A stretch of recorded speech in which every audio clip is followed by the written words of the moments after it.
வணக்கம் மக்களே. இன்றைக்கி பார்த்தீங்க அப்படின்னா, கரூரில் பாதிக்கப்பட்டவங்கள மாமல்லபுரத்துக்கு அழைத்து தளபதி அவர்கள் சந்திச்சிருக்காரு.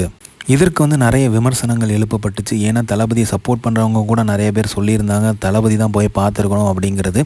ஸோ ஆனால் தளபதி இதை பண்ணுவாரா அப்படிங்கிறத நம்ம ஒரு நிமிஷம் யோசித்தோம் அப்படின்னா, முன்னாடிலாம் எப்படி பண்ணார் அப்படிங்கிறது நமக்கு தெரியும். ஸோ இப்போ அவர் இதை பண்ணியிருக்காரு அப்படின்னா, அந்த நெருக்கடிக்கு தள்ளப்பட்டுள்ளார் அப்படிங்கிறது தான் உண்மையும் கூட.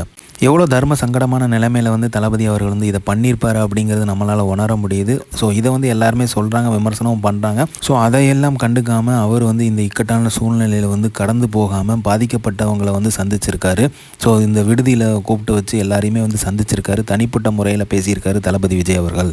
ஸோ அந்த பாதிக்கப்பட்டவர்களிடம் குடும்பத்தினரிடம் தளபதி பேசினது மன்னிப்பு கேட்டிருக்காரு, கண்ணீர் விட்டுருக்காரு அப்படிங்கிறத அவங்க வெளியில் சொல்லும் போதும் செய்திகள் வந்த வண்ணம் உள்ளன. அதே மாதிரி பார்த்தீங்க அப்படின்னா, அவங்களோட மருத்துவ செலவு, படிப்பு செலவு எல்லாத்தையுமே தாவேகா சார்பாக ஏற்றுக்கொள்ளும் அப்படிங்கிற மாதிரியும் தளபதி அவர்கள் சொல்லியிருக்கிறார். அப்படிங்கிற செய்திகள், தகவல் தான் வெளியே வருது. ஆனால் அங்கே பார்த்தீங்க அப்படின்னா, விடுதி அருகில் யாருமே இல்லை. ஸோ கேமராக்கெலாம் அனுமதிக்கப்படல, ப்ரைவேட்டாக தான் எல்லாமே நடந்திருக்குது. ஸோ பப்ளிக்ஸ் யாருமே அலோடு பண்ணல, அதே மாதிரி மீடியாக்களுமே அலோவ் பண்ணல.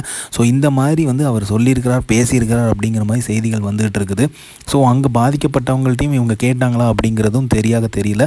ஆனால் இந்த மாதிரியான தகவல் வந்துகிட்டு இருக்குது. ஏன் பார்த்தீங்க அப்படின்னா, தளபதி அவர்கள் இது ப்ரைவேட்டாக பண்ணணும் அப்படிங்கிறதுல முழு தீவிரமாக இருந்தார்.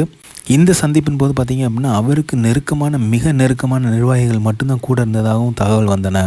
ஸோ இவ்வளோ தூரம் ப்ரைவேட்டாக பண்ணணும் அப்படின்னா, அதை எந்த அளவுக்கு தளபதி அவர்கள் பர்சனலாக எடுத்துருக்கணும் அப்படிங்கிறத ரொம்ப முக்கியம். ஸோ அதை எவ்வளோ தீவிரமாக இருந்திருக்காரு அவங்கள சந்திக்கிறதுல, அவங்கக்கிட்ட பேசியே ஆகணுங்கிறதுல ரொம்ப உறுதியாக இருந்திருக்காரு. ஸோ இதை பர்சனலாக எடுக்கும்போது தான் இதை இவ்வளோ தீவிரமாக பண்ண முடியும். ஸோ இது யாரையுமே கிட்ட நெருங்க முடியாமல் அவர் மனசில் பட்டதை அவங்கக்கிட்ட கேட்கணும்னு நினைக்கிறது எல்லாமே கேட்டதாகவும் சொல்கிறாங்க. ஸோ ஏன் குழந்தைங்கள்லாம் கூட்டிகிட்டு வந்தீங்க அப்படிங்கிற மாதிரியும் தளபதி அவர்கள் கேட்டிருக்கதாகவும் சொல்கிறாங்க. ஸோ இதன் மூலமாக அவங்கக்கிட்ட பர்சனலாக இன்ட்ராக்ட் பண்ணியிருக்காரு, தன்னோட துக்கத்தை ஷேர் பண்ணியிருக்காரு, அவங்கக்கிட்ட தன்னால் முயன்ற உதவியை பண்ணுறேன் அப்படிங்கிறதையும் சொல்லியிருக்காரு. ஸோ அந்த பர்சனல் ஸ்பேஸை எடுத்து அவங்கக்கிட்ட டைம் ஸ்பெண்ட் பண்ணி தான் ஃபுல் அண்ட் ஃபுல் தனித்தனி குடும்பத்தை சந்திச்சிருக்காரு. இதை கண்டிப்பாக தமிழக மக்கள் பார்த்துட்டு இருப்பாங்க, அதை உணர்ந்திருப்பாங்க. தளபதி என்ன ஃபீல் பண்ணுறாருங்கிறத கண்டிப்பாக அவங்க உணர்ந்திருப்பாங்க. உணர்ந்திருக்கும் போது மக்கள் மத்தியில் ஒரு உயர்வான இடத்த தளபதி அவர்கள் தக்க வைப்பார் இந்த செயலின் மூலமாக. ஏன்னா எத்தனை தடைகள் வந்தாலும் சரி, என்ன நினைத்தாலும் சரி, அவர் என்ன நடக்கணும்னு நினைத்தாரோ அதை நடத்தியிருக்காரு.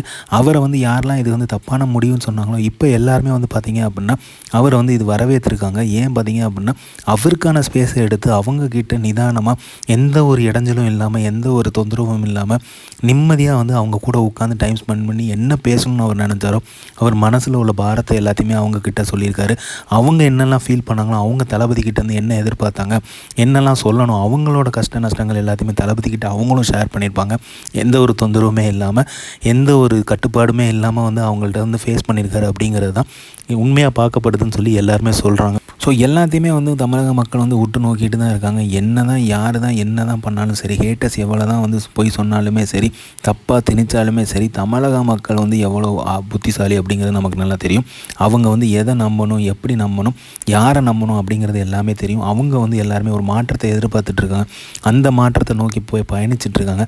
அப்படிங்கும்போது எல்லா அரசியல் சூழ்நிலையும் இப்போ கண்டிப்பாக பார்த்திங்க அப்படின்னா ஒட்டு நோக்கிட்டு தான் இருப்பாங்க. ஸோ தளபதி விஜய் அவர்கள் எப்படி பண்ணியிருக்காரு, என்ன பண்ணியிருக்காரு, அவர் பண்ணது கரெக்டாக இல்லையாங்கிறது மக்களுக்கு நல்லாவே தெரியும் அப்படிங்கிறது தான் நிதர்சனமான உண்மையும் கூட.